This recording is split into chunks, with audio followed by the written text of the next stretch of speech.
Hello, it's Sam here from Hannah and Eastwood Get Real, and I would like to talk to you this afternoon about something that I'm very passionate about, and I know Harry is very passionate about, which is the arts. And I'd like to ask a question: what next for theatres? Now, as everybody in the UK knows, theatres closed in early March, mid-March, and the theatre director, Marianne Elliott, has said that the London West End may never recover from this. Lots of theatres may never recover. The Theatre Royal in Plymouth have already said 100 jobs are at risk from the closure and because of the virus.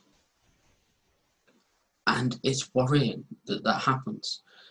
Musical giants such as Les Mis, Mary Poppins, Hamilton, and the Phantom of the Opera have said they will not return until at least 2021, or when they see fit to do so. But there is no clarity on when these buildings can reopen. There's clarity on when football fans can return to stadiums. There's clarity on whether children can return to schools. But there's no clarity on the arts. And frankly, it feels like the government have left the arts till last. Now, we know that there was a timeline released on when certain buildings can reopen, but that was completely useless. Working on a draft timeline gives nobody hope, or it gives false hope, because you could prepare to go to Lapland at Christmas. You could have it booked, and then the day before you're due to go, we get put into a lockdown again. And Boris says nobody is to leave the country and nobody is to enter the country. What is different about the arts?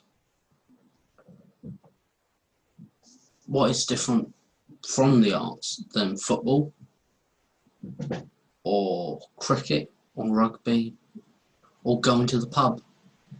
I think, yes, with theatres you are sat in a large capacity, but I think there are ways that if theatres sat down and if the government sat down, they can say, right, we can work out a way to social distance during a performance, whether it be a matinee performance or whether it be an evening performance. Harry and I went to see a show in February. Fascinating Aida returned to Yeovil in February after a 5-year break or 4-year break, and it was a great evening. And there's something great about going to the theatre and watching a live performance, especially a comedy performance.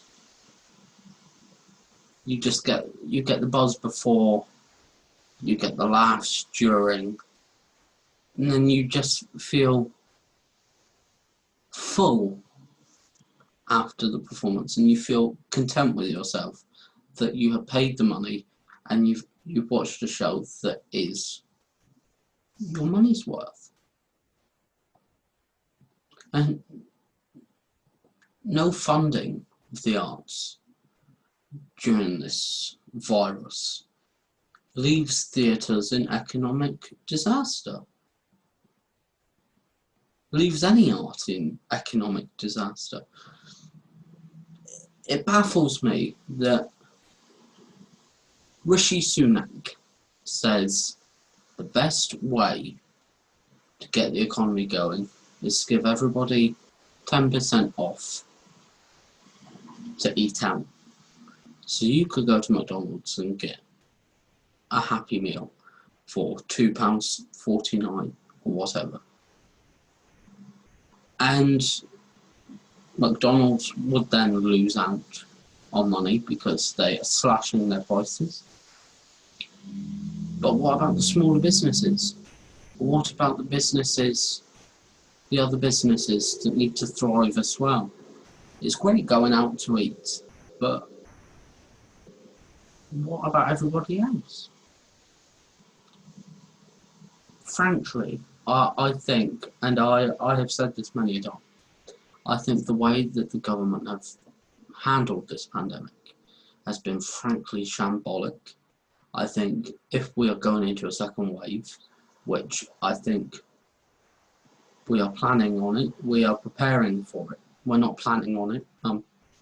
We are preparing for a second wave. I think I am more worried than ever for what's going to happen in the second wave, because I think the second wave will hit far harder than the first. I think the government needs to sit down and say, what did we do well in the first wave? And I think they will find very little positives. They put the rules in place, and Boris went down with coronavirus, which just goes to show that he didn't follow his own rules.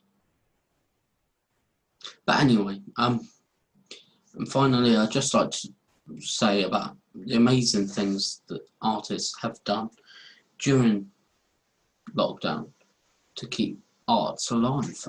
I know for a fact, myself as a musical comedian, I have been doing various live shows on Facebook at Sam Hannah Music. If you'd like to check it out, all of the live videos are there. I am planning on continuing doing some live shows. Big favourite of mine, Jonathan Vieira, has been doing a live stream every Sunday evening, which is absolutely amazing. He has an absolutely beautiful voice.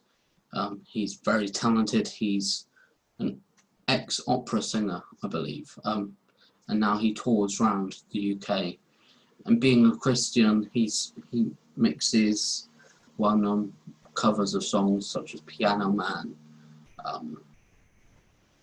Candle in the Wind, Bring Him Home, and intertwines familiar hymns or hymns that he's put a new tune to. And it's been a thoroughly enjoyable evening. Recently he said, we are going to do a Lockdown Sessions album. Now, as anybody in the arts know, it's incredibly hard to record an album when you have to hire musicians, and the cost, because the cost isn't necessarily there during lockdown. So he put out a crowdfunding page last Sunday evening, and they did a big launch, and they said the cost of this album will be £12,000. Now £12,000 is an extortionate amount, but you know, for the money you will get a great album. And they said if we reach our target, we will raise the target to 15,000 so that we can give some more money to the hired musicians. We can put extra tracks on, we can make the album look better. Now, the amazing support that they had meant that in less than 24 hours, the £12,000 was raised. And that goes to show, and it shows the government, people do care about the arts. We are not a forgotten myth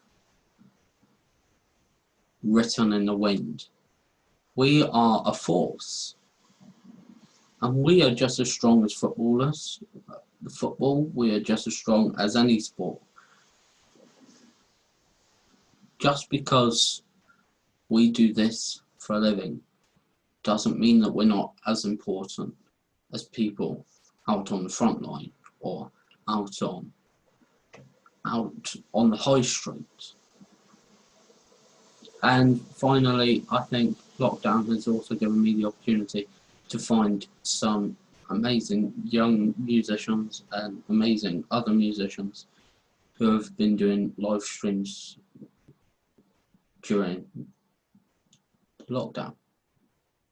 I know the Plymouth Fringe Festival are planning to do an online festival this year because the festival was closed. The Edinburgh Fringe Festival are doing an online festival, and I think if you have the opportunity, wherever you may be, to tune in to somebody that you've never heard of, if you tune in to somebody that you have heard of, if you recommend to a friend, you're helping the arts